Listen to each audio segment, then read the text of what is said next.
Good morning. My name is Dan Walsh. I work for the Department of Environmental Quality. My role there is the Air, Energy, and Mining Division Administrator. I've been with DEQ just shy of 28 years next month.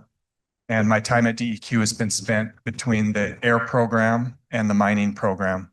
And so super happy to be here this morning, and I'm happy to describe our role with the Good Neighbor Agreement and how we see that potentially going forward. Thank you, Dan.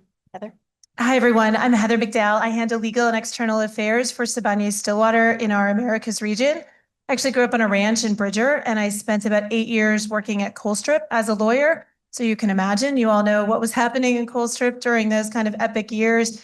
And when the opportunity came up to work at Sibanye-Stillwater, the reason I wanted to do it is because of the GNA. I thought for years at Colstrip that had we started things differently, had we had different people at the table to have those hard conversations, that it could have been a different outcome. And I have really been so lucky to have worked with all of these people on the GNA. I think it really is a perfect example of gracious space and of doing really difficult things that still have conflict, but it's proof that I think we can keep doing it. And just really excited to get your feedback too. If you want to catch us after, we'd be really interested to know what other people think about the GNA.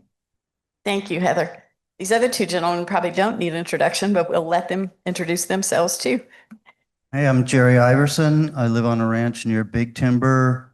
I was on the original negotiating team for the Good Neighbor Agreement. And at the time the agreement was signed in May of 2000, I was a sheep shearer. And a lot's changed since then, and a lot of time has moved on. Good morning, I'm Paul Hawks. I was an original staff member of Northern Plains 54 years ago. Hard to believe. I ranch at Melville, and after that I was also on the board of Northern Plains and served as chairman many years ago, and also the first chair of Cottonwood Resource Council. And I too was original negotiator of the Good Neighbor Agreement back in the day, and have been on the oversight committee for the East Boulder mine south of Big Timber since then. Thank you, guys. So our meeting today is not necessarily to go deep into a conversation about the GNA. A lot of you already know a lot of that information. But we have a book. Teresa Erickson's book is out if you want to read any more about it. Our panel will stick around after this talk if you have questions for them. But the GNA is getting a lot of national attention lately. We have started out as something that was kind of quiet and a secret, and all of a sudden there's been a whole lot of discussion. And now with the issue of critical minerals, it's even becoming more of a topic. So I want to ask Paul and Jerry to just give us a brief summary of the GNA for people that aren't familiar with it and how it's been getting some press. Jerry, do you want to start? Okay, so the GNA was signed in May of 2000, and the main principle, the main goals of the Good Neighbor Agreement are first to maintain baseline water quality and biological integrity of the Stillwater River and the East Boulder River. So both mines are located at the headwaters. Both mines are just like within 5 or 6 miles of the Absaroka Beartooth Wilderness area.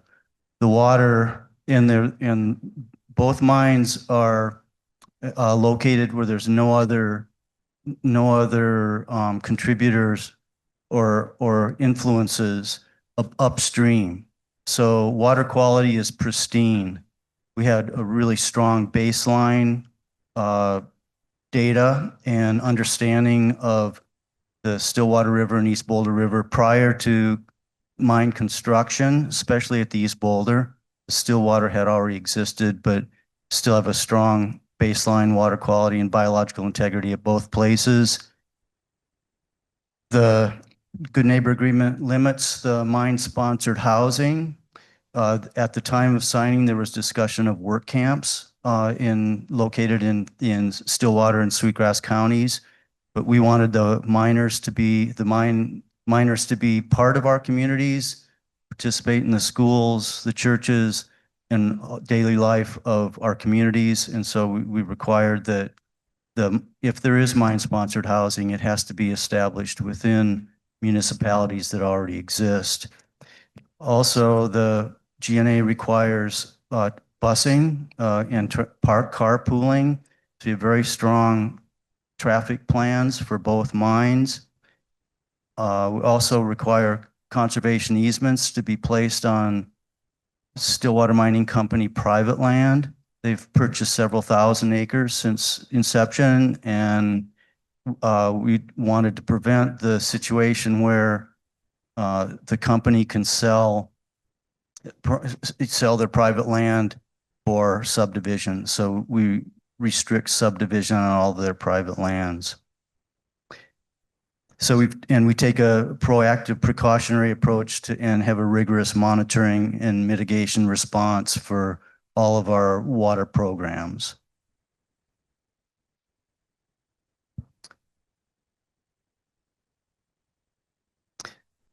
So it's been working for 25 years, and we've starting to receive quite a lot of national and international attention, and pass that on to Paul to explain that.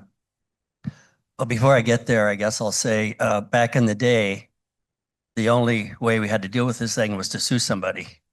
So that's how this thing started. We sued the DEQ. I don't know if this guy was here then, he probably was. And the company, and things changed, the law changed. We didn't get anywhere with that suit, and it was a lot of money in a black hole, in our opinion, at this point. So we knew there must be a better way. So we actually approached the company at the time to see if they want to sit down and talk about some of our issues, which we did, and that was the beginning of the Good Neighbor Agreement. I just tell people these days, if you want to protect your community, you've got to do it yourself. So that's where we go. Oh, sorry. Everybody can hear me okay? Okay. So getting on to, so here about 2 years ago, we started getting interest from around the country in the Good Neighbor Agreement. Just they'd call the office and want to talk to somebody. And I had to make a list because there were so many after a while. And then in 2024, WBUR in Boston, an NPR station, was doing a week-long program there on, they called it Elements of Energy Mining for a Green Future. And both Heather and I ended up being on that session. And it was a pretty in-depth session. I thought they did a pretty good job. And then after that, we started getting all these inquiries about the Good Neighbor Agreement. And, we'd been around for 24 years and nobody had said much anything. All of a sudden, everybody wants to know about us. So I had to write them down. A lot of them were graduate student capstone programs in universities, graduate students that were checking out Good Neighbor Agreements and writing white papers and all that. And, George Washington University, the Energy Futures Initiative in Washington, D.C., the World Resources Institute in Washington, D.C., and then we had several universities, the University of Colorado, the University of Arizona. And the University of Arizona was actually an old employee of ours that worked on the Good Neighbor Agreement, Ty Kester. Some of you may remember him. He went to the graduate program there and got involved in this. So that was really a leg up for him and for us because he really knew how they worked on the ground. So that was kind of fun. And then the Colorado School of Mines started contacting us a little over a year ago, and they had some professors down there that had heard about our agreement and really wanted to come up and visit us and the Stillwater mines. So they did that a little over a year ago, visited a couple times, and just saw our program as something that needed to be spread out into the wider world. So they invited us come down and present a panel last September. And it was a panel of just us. So the rest of the people there were pretty much, all the developers of mining and mining themselves and everything that goes along with it. So it was very much a pro-mining crowd. And so we somewhat wondered why we were there. But anyway, it turned out good, and I'll leave it there. Could you guys talk a little bit about how you get invited to these things? Why do you think why is the interest starting now? What's driving the interest? Well, I'll pick that up.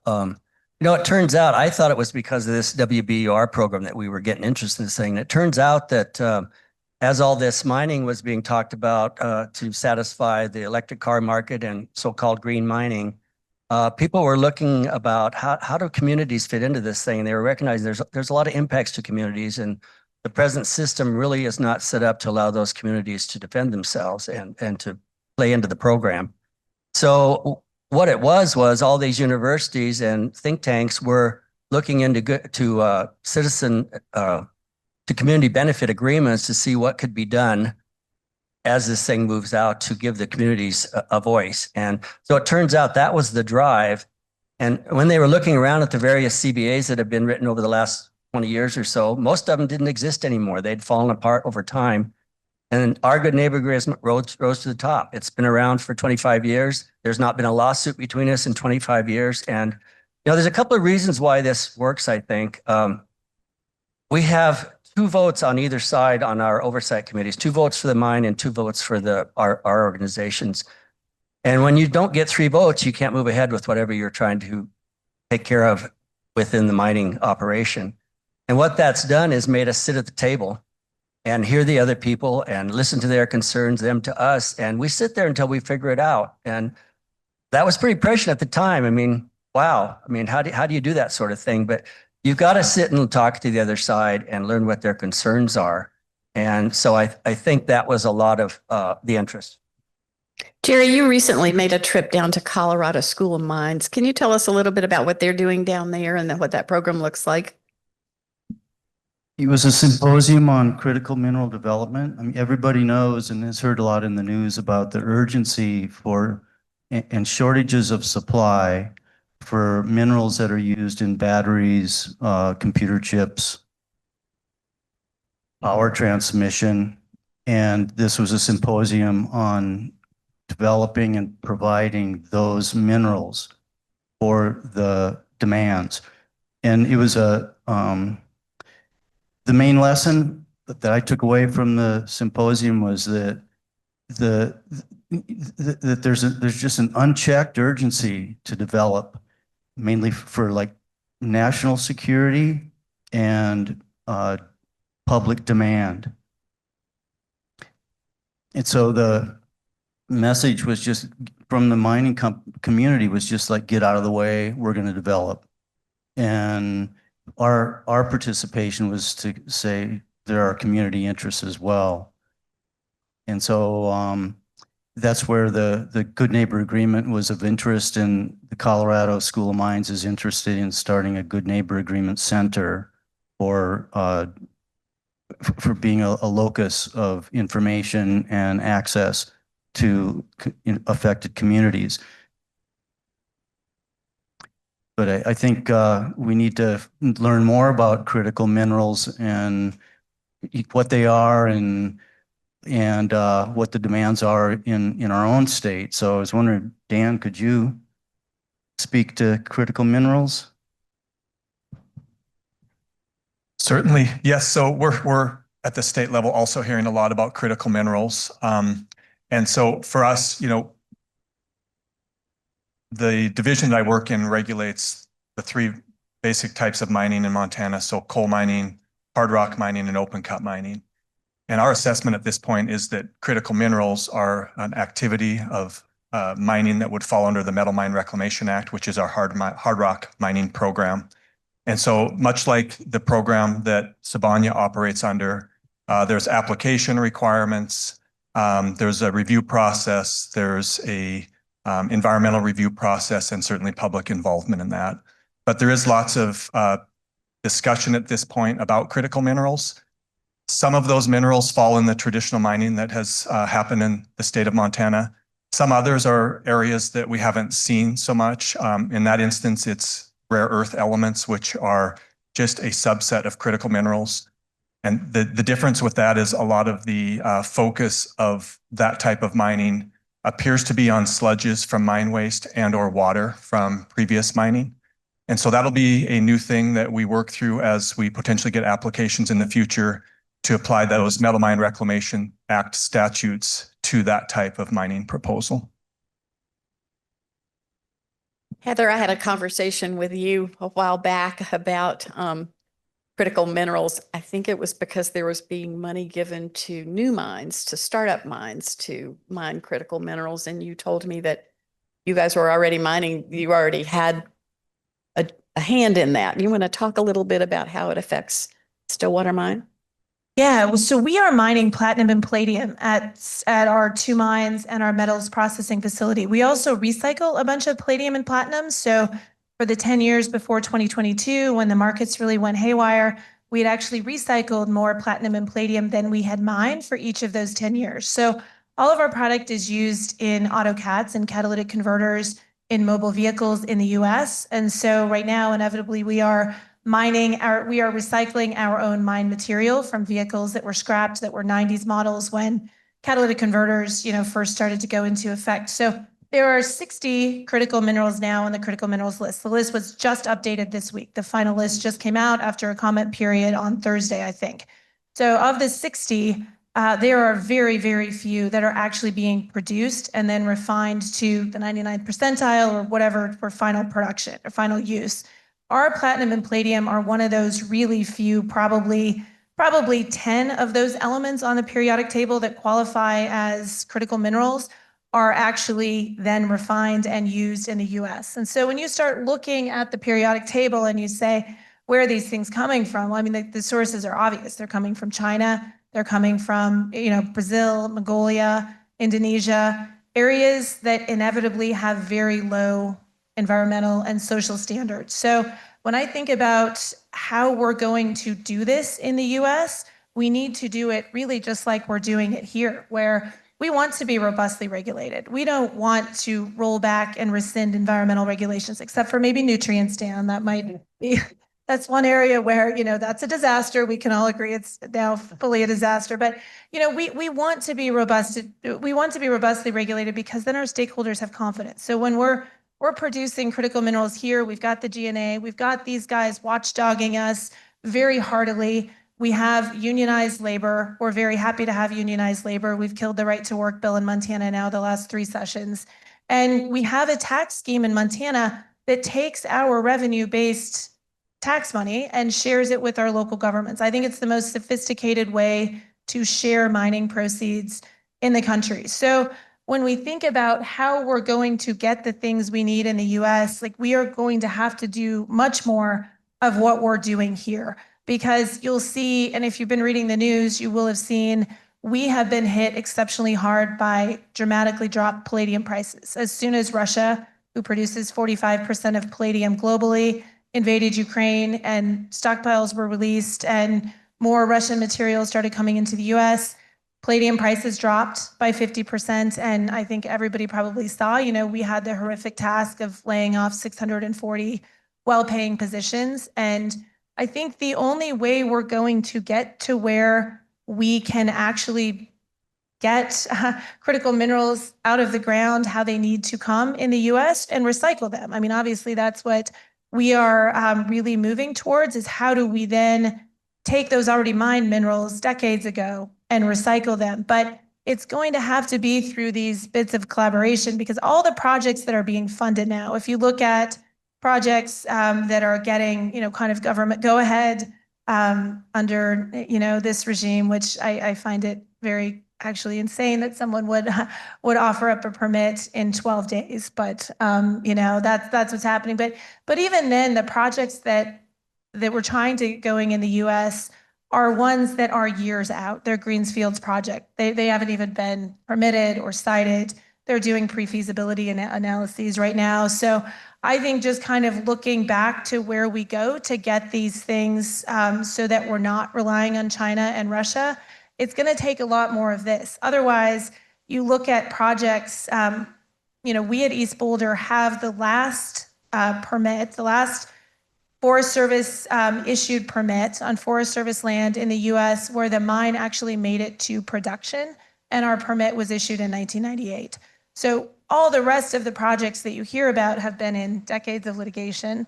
And I think with something like the GNA, we really do figure out what matters to people living in the area. And that's what we care about, right? We don't want to do a project that our neighbors hate. I mean, maybe everyone won't love it, but we have to get to where we're operating facilities that our communities and our neighbors are okay with. Dan, can you say a little bit about, that's a perfect lead in, Heather, to what it's like for DEQ to have GNA at the table when you're trying to do permits. Yes, thank you. So DEQ is a bit on the periphery of the GNA, but we have certainly reaped a lot of benefit from the GNA. By the time we see a permit application at DEQ, and I'm speaking primarily on the mining side at DEQ, many of the sticking points have already been worked out between the company and the GNA members before the application ever arrives at DEQ. And certainly for us at DEQ, that makes our role of applying the statutes under the Metal Mine Reclamation Act a much simpler process. In those areas where we don't have some GNA back and forth before we get an application, there's certainly a lot more work ahead of the agency in those instances. The other thing that I would say that we've noted with the GNA is that when we get those applications from, say, Stillwater, where the GNA has been involved, typically those, as Paul mentioned, without litigation in a number of years, there's not a fundamental opposition to the application when we get it. And that is sometimes the case that we're dealing with other applications that we receive within the agency. So for us, the GNA has been really helpful, and it makes the work that we do in applying the statute very straightforward. Thank you.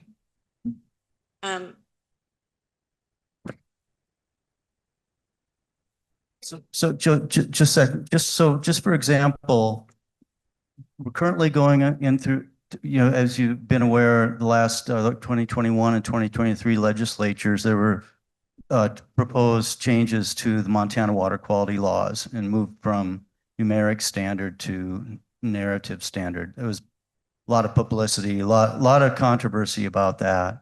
And it's still happening. I mean, the laws have not been totally completed yet. Rulemaking is not, well, it's kind of halfway is completed or mostly completed. But we're going through controversy in the Good Neighbor Agreement over Sibanye-Stillwater's application for amending their MPDES permit, their water discharge permit. So just this past week, we've had some fiery discussions between SMC and the councils over the new water quality law. And so the public comment period ended Friday.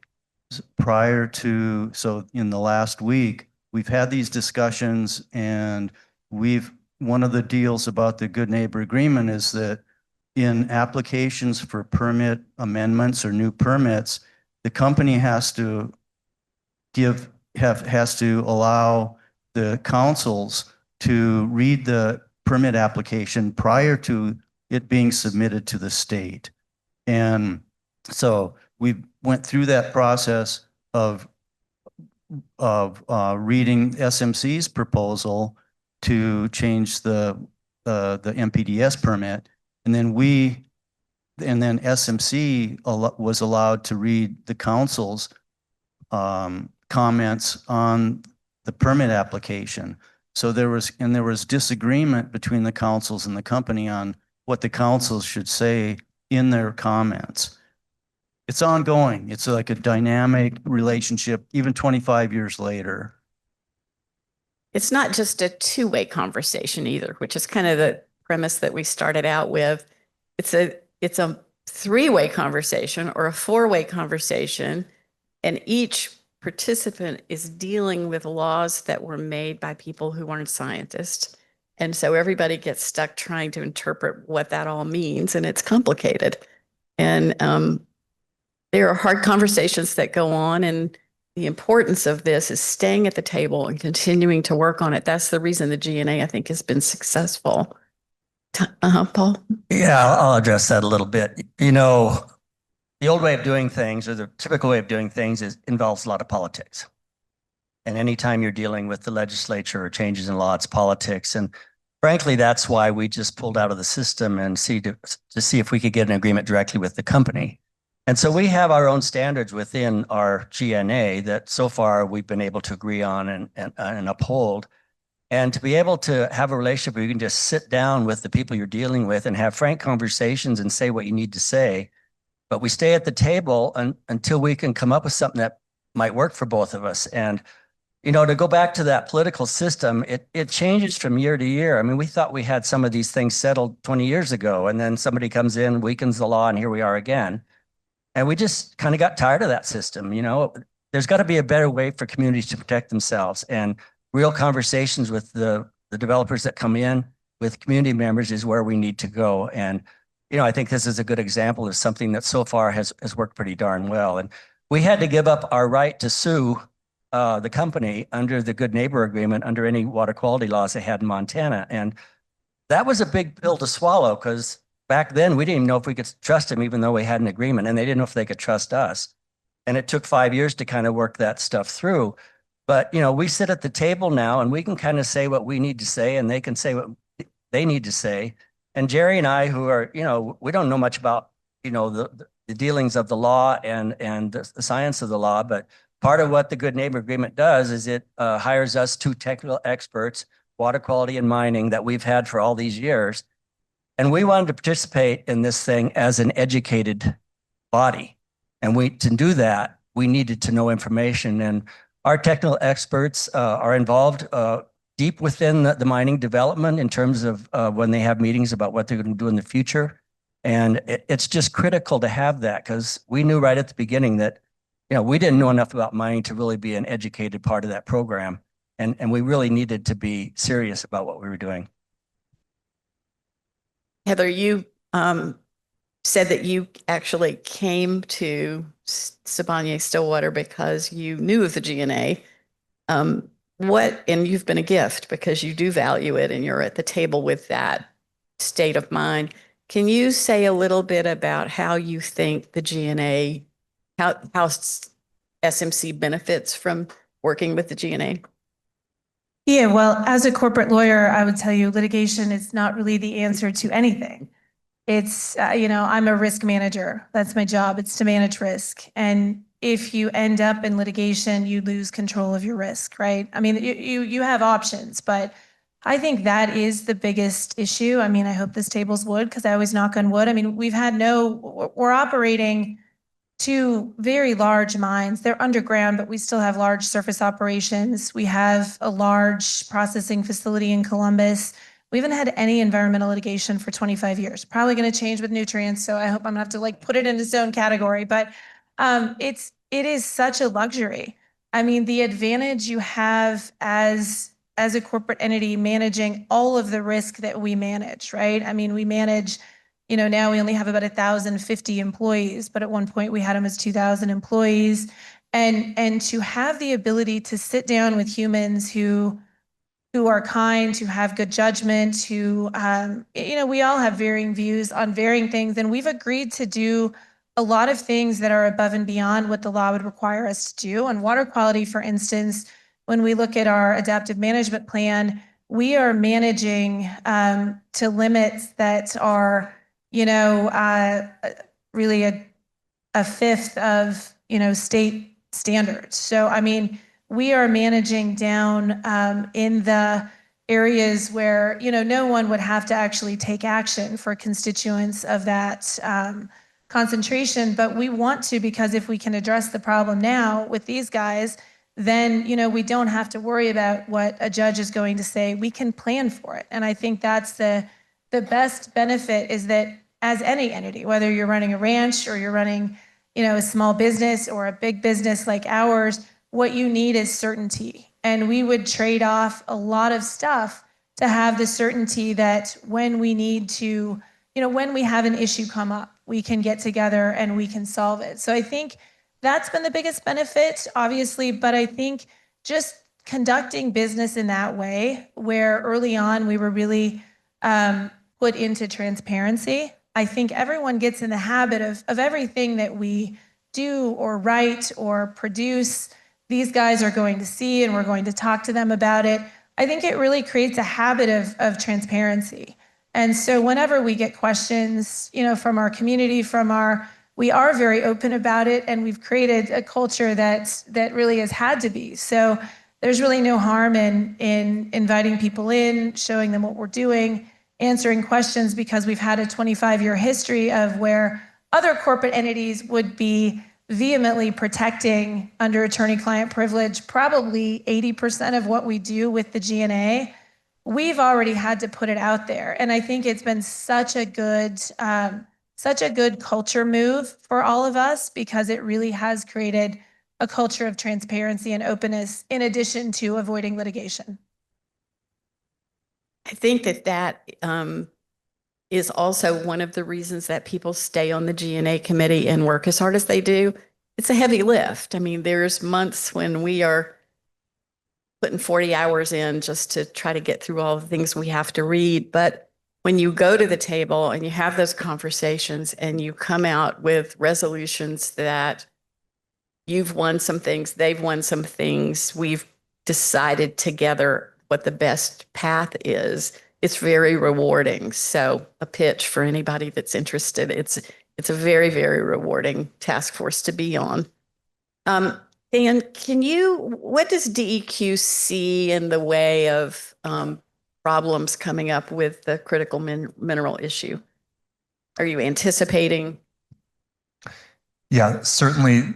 Again, there's lots of discussion about critical minerals, and a lot of the discussion is how far behind the US is in certain critical minerals. So from my state perspective, what I'm worried about is lots of projects perhaps landing in our hands with maybe an unrealistic expectation of timing to get through an application. So that's certainly something that's of some concern, and certainly something we'll be managing at the state level within the agency. But that's the one thing, you know, as I'm in various settings where there's discussion of critical minerals, that's a common theme in how far behind the US is in either mining those or processing those critical minerals, and how that's leaving us at risk in national defense. That's a lot of the discussion that I'm hearing at the state level. The Mansfield program that most of you know about just had a really interesting talk about critical minerals, and it's on YouTube now, and I would advise everybody to see it. It's very educational, but they talk a lot about the complications of processing. Will that be coming through DEQ? Is that, as the processing begins to ramp up, will that be something that DEQ is overseeing? Yes, conceptually, if processing is proposed within Montana, that is something that would come through DEQ.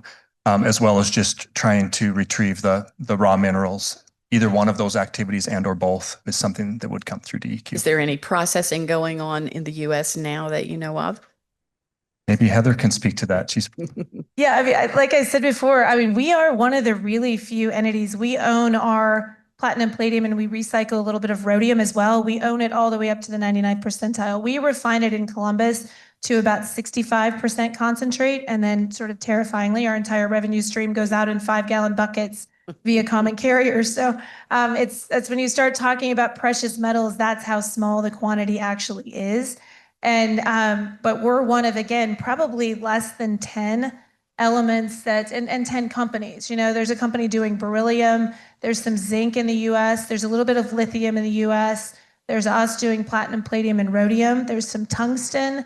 And other than that, you know, we are not, even where we are mining stuff in the US, there isn't processing facilities, right? And that is a huge hole. Our smelter and base metals refinery in Columbus is probably the best controlled plants from a pollution control standpoint in the world. We are permitted to emit 84 tons of SO2, which is the constituent you would worry about in the smelting process annually. And last year we emitted less than 1 ton of SO2.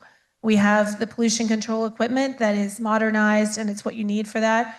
But if you were to go to our facility in Russia, or platinum, palladium are only primarily exist in Russia, South Africa, and the US. But if you were to go to another facility in the US, it would be half the size because it wouldn't have the back-end pollution control.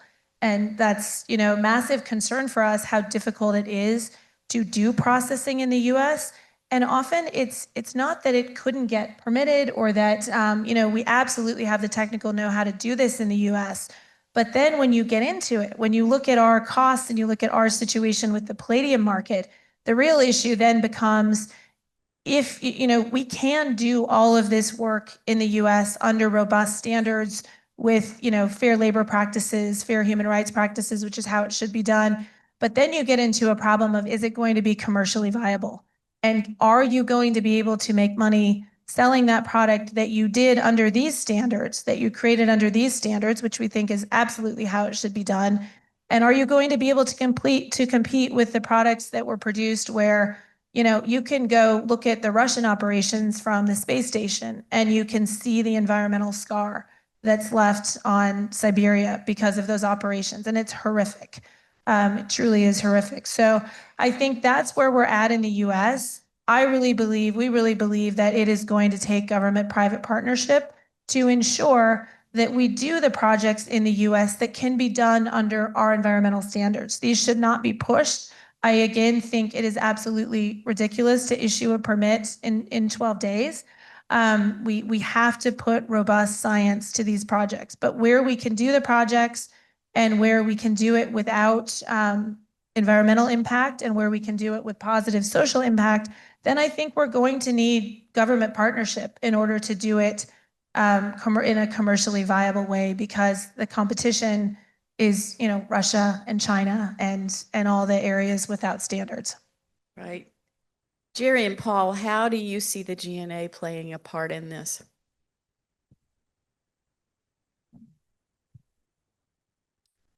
That was interesting because essentially that's why we've been invited to serve on some panels recently. Back in September, we were invited by the Colorado School of Mines, and 3 of us were on the panel. Not this guy, but the citizens group were on that panel down at the Colorado School of Mines, and it was a critical minerals panel. And it went on for 3 days. And so, 3 days of that kind of wears you down after a while. We were the last panel at that conference, and it was all just about the Good Neighbor Agreement. We had the 3 of us, and Sarah, our technical advisor, was there, as well as a visiting professor at the Colorado School of Mines who was very familiar with any kind of CBAs that go on up in Alberta. She's from Canada.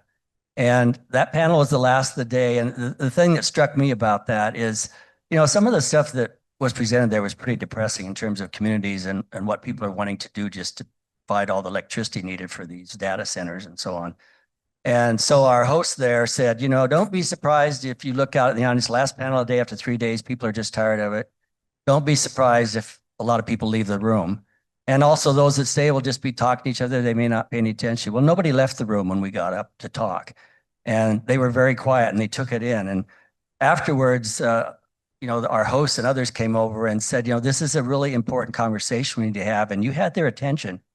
The problem is we're really the only one of these that's working in the mining industry as far as we know. And so something needs to be done to spread this out as part of a working relationship with communities, and communities need a leg up in that. So that's one of the reasons I think something like this is important to do. But, don't be mistaken. This is a lot of work for citizens. And if you take this on, it seems like you take it on for your life, because we're still here doing this 25 years later, and we weren't planning on doing this, but here we are. So on the other hand, I think from both the mine perspective and our perspective, it's the right thing to do, and we're really glad we did it, because we're in a better place had we not done it. Jerry, have you ever spent any time thinking about what it would take to retrofit a GNA into a mine, an existing mine? Because, like what Heather said, she saw that they needed it, but they were too far down the road. Do you have any thoughts about retrofitting? I mean, it seems like I guess first of all, I really want to recognize that the power and success of the Good Neighbor Agreement come from Northern Plains Resource Council. Only Northern Plains Resource Council has the kind of this odd ability to organize everyday citizens to participate in the political process and to work to protect their communities and their resources. And so Northern Plains has just been absolutely a necessary condition for the development of the Good Neighbor Agreement. And also Northern Plains provides a fantastic staff. And the Good Neighbor Agreement has been really lucky to have a corporate partner that is willing to and forced to fund the implementation of the Good Neighbor Agreement. So with the funds, we're able to, as Paul mentioned earlier, we hire our own technical advisors, and also our Good Neighbor GNA staff, Casey Kennedy and Jordan Busser, our manager and administrator, are employed or are paid by the funds that come from the Good Neighbor Agreement. And that sort of structure has been really essential for our success. I think looking out into other communities, it would be awfully hard to get funding for it, to get citizens to organize and have a presence in negotiation. I think that one of the goals of the panel at the Colorado School of Mines was to encourage, provide a source of information and advice on how to move forward with the GNA Center, but there needs to be a lot more, spreading the word and getting people to organize and participate and try to work out leverage and negotiation with developers in their communities. Necessary conditions, boy, it's hard to it's hard to think whether the GNA can be duplicated. We had necessary conditions that could hardly be satisfied anymore. It was 25 years ago. The laws have changed a lot. The whole world has changed a lot, but it's we have a type of trust and a type of cooperation between developer and community that is really admirable and successful, and we need to promote that as much as we can. Thank you.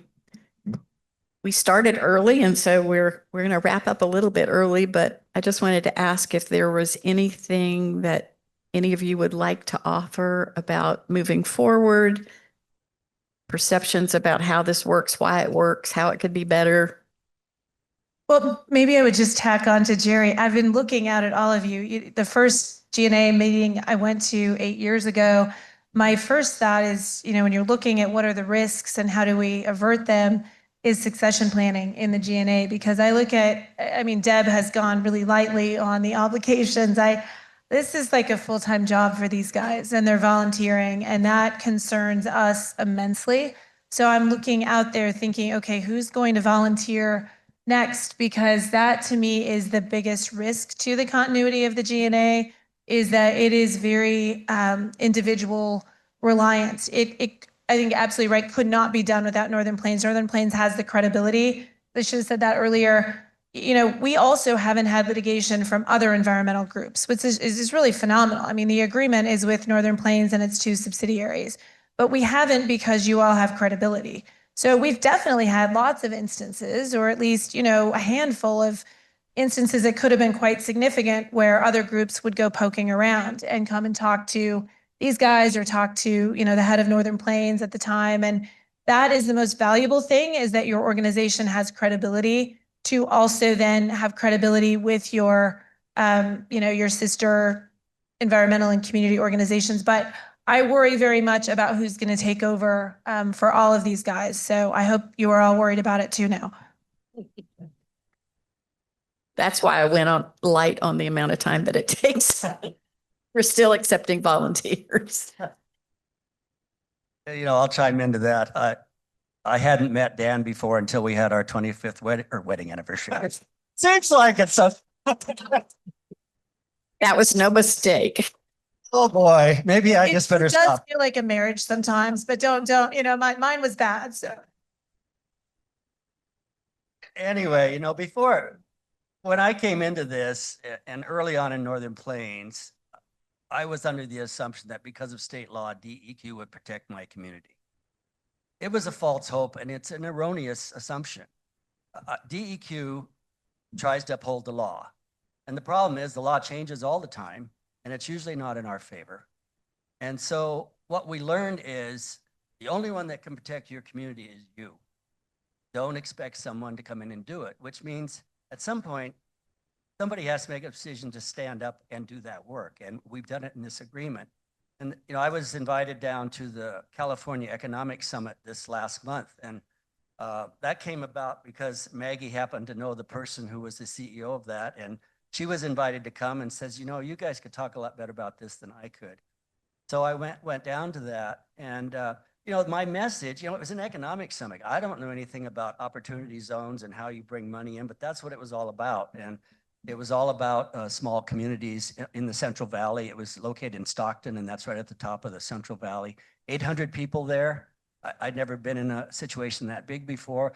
A lot of Latino people, agricultural people, small business people in that area.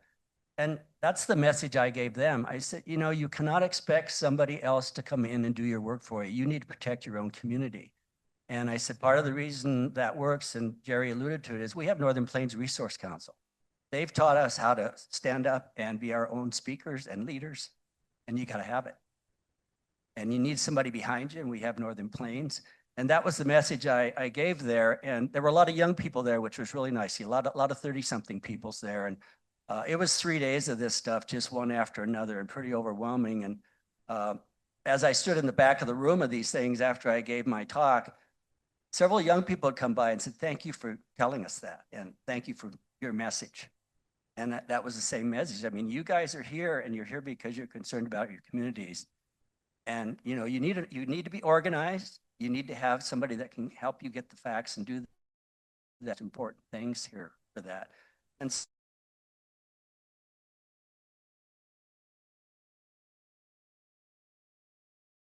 what I'm doing here, because I don't have much to say about that, but I just told our story. And you kind of learn that when you're in this world, when reporters come up to you and they ask you questions that don't really relate to what you're trying to do, you don't answer the question. You tell them what you need to get out there that the public needs to know. And so I sort of took that approach to that too. And, you know, before I leave this, the CEO of this, that put this together out in California, she's the CEO of California Forward. And so I just happened to write down a little bit about what that is. And California Forward is a multi-partisan nonprofit organization building new California economy that is sustainable, resilient, and inclusive.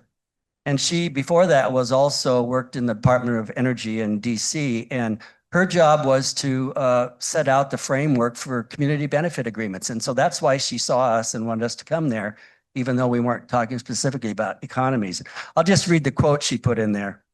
She says, we created the community benefits approach at DOE because we knew that project developers that engage early and meaningfully with communities and workers see clear benefits from shorter permitting and siting timelines to lower litigation risk and better performing systems.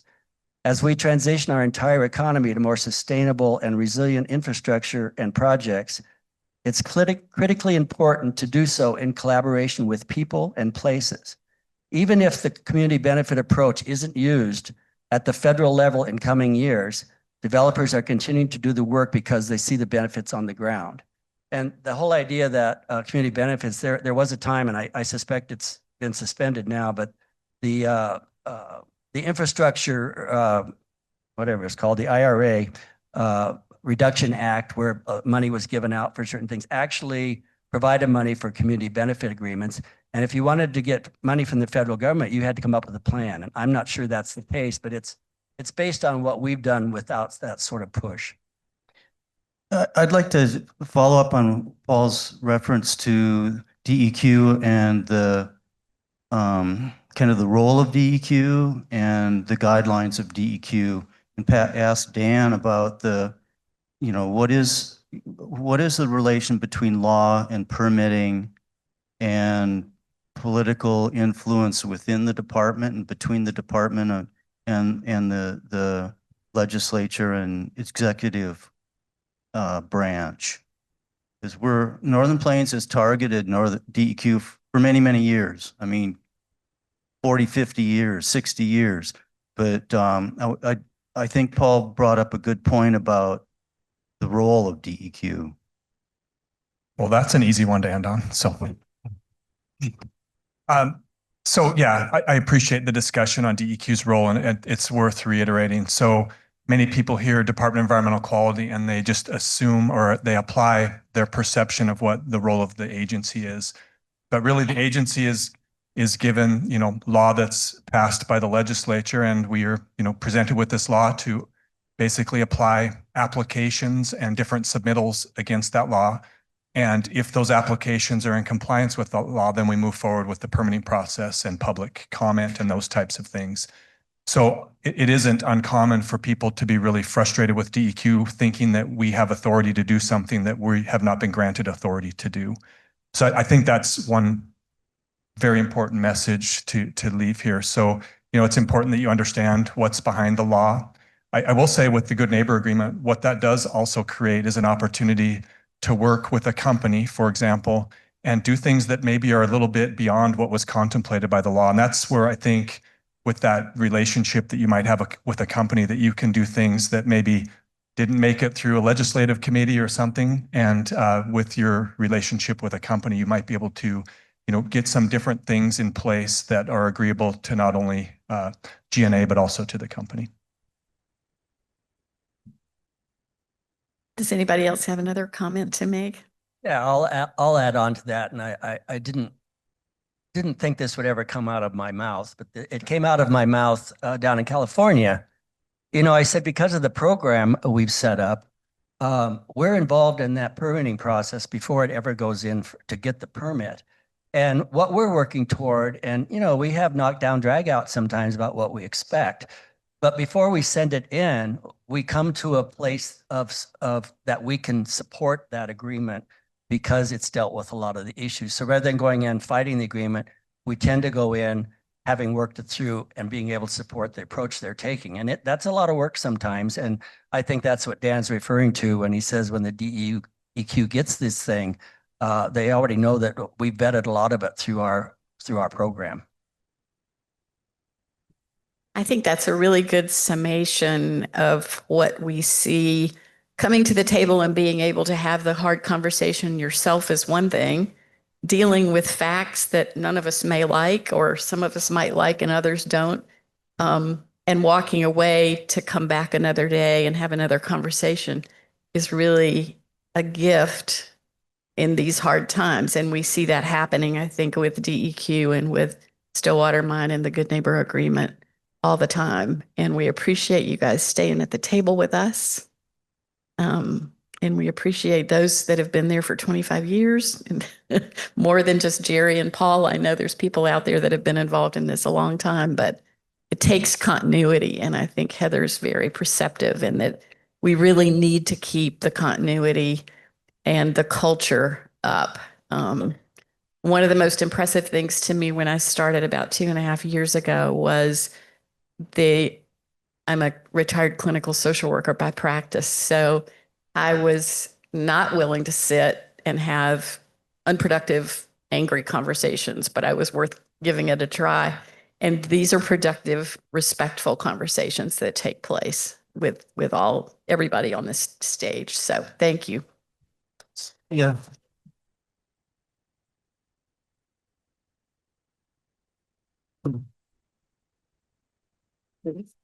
And to follow up with a darker message, I think one of the lessons that I've learned in these years is that the GNA can force you into moral compromise.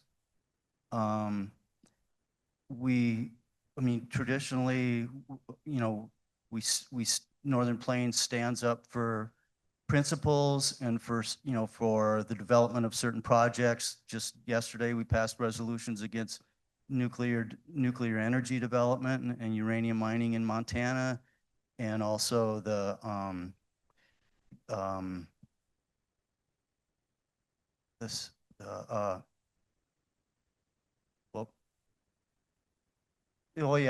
developing data centers, which is directly relevant to critical mineral development.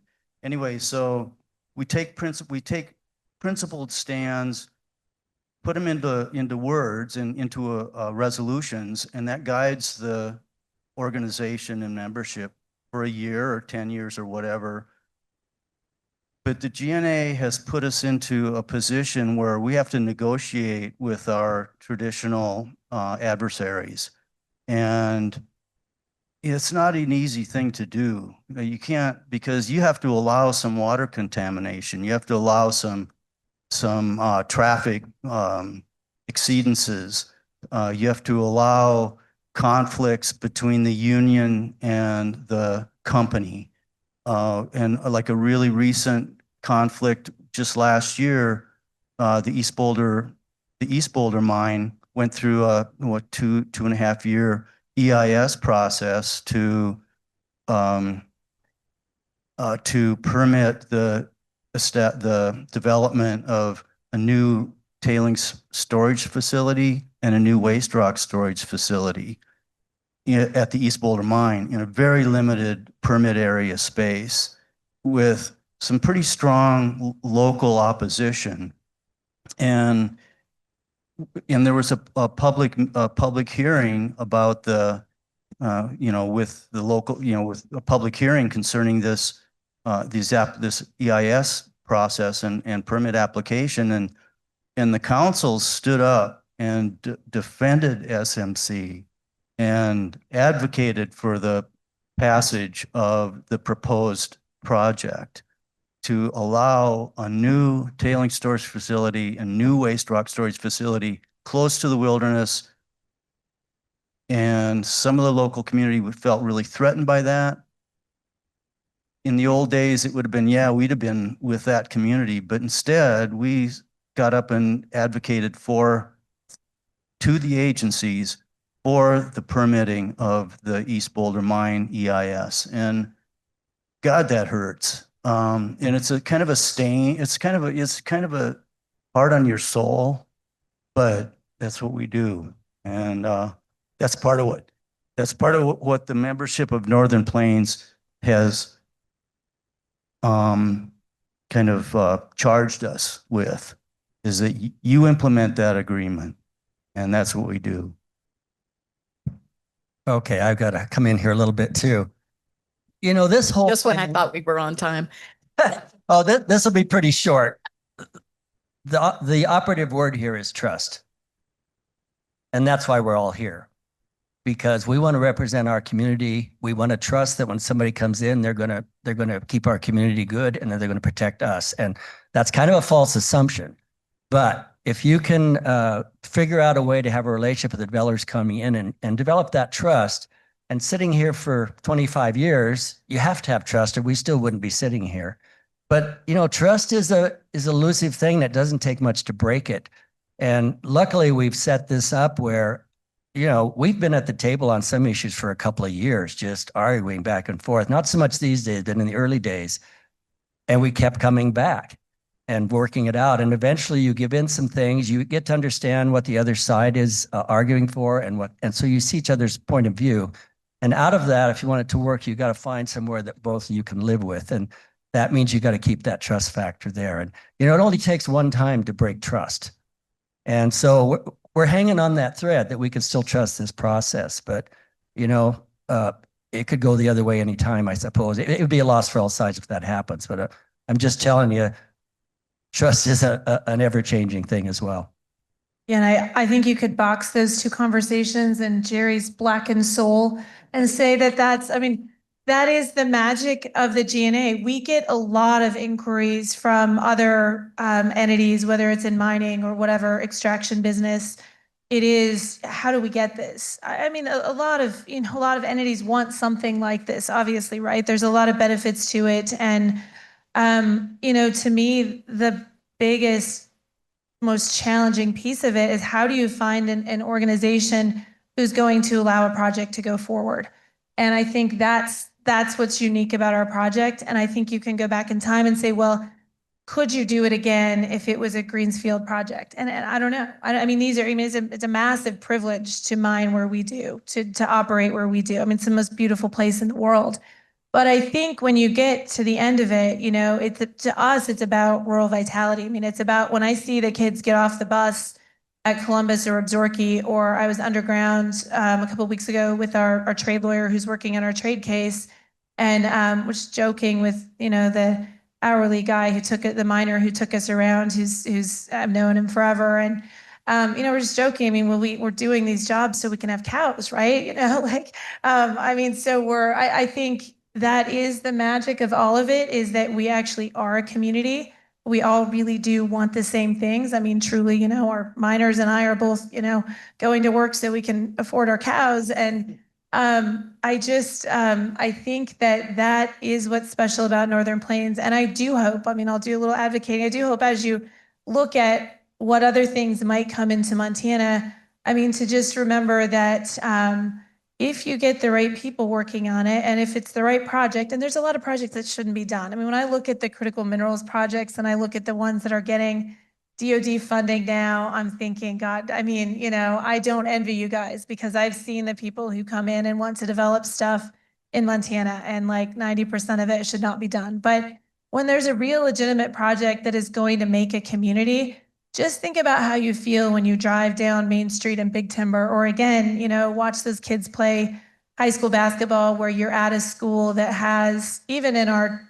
terrifically terrible financial times right now, our schools still have that base and they have that certainty that that other communities don't. So I think that is the real, having kept these communities, actual rural agricultural communities, I think is pretty magical. And maybe Jerry's soul is darker, but I think our towns in Stillwater County really have benefited greatly from the GNA letting us responsibly continue our operations. Thank you so much, Heather. And I want to thank the panel. I want to remind everybody that we're not taking questions, but they will be here to answer anything. With reference to Paul's 2-year conversation that he mentioned about getting resolution on things, we are people who can go in the weeds. Our manager even had a sign for us today. If we went in the weeds, we had to get out of them. So I want to thank everybody for staying out of the weeds. We did not get in the weeds, but we're capable. No, we are capable because we do talk until we get resolution, and even if it takes 2 years. So thank all of you for coming. Thanks to the panel.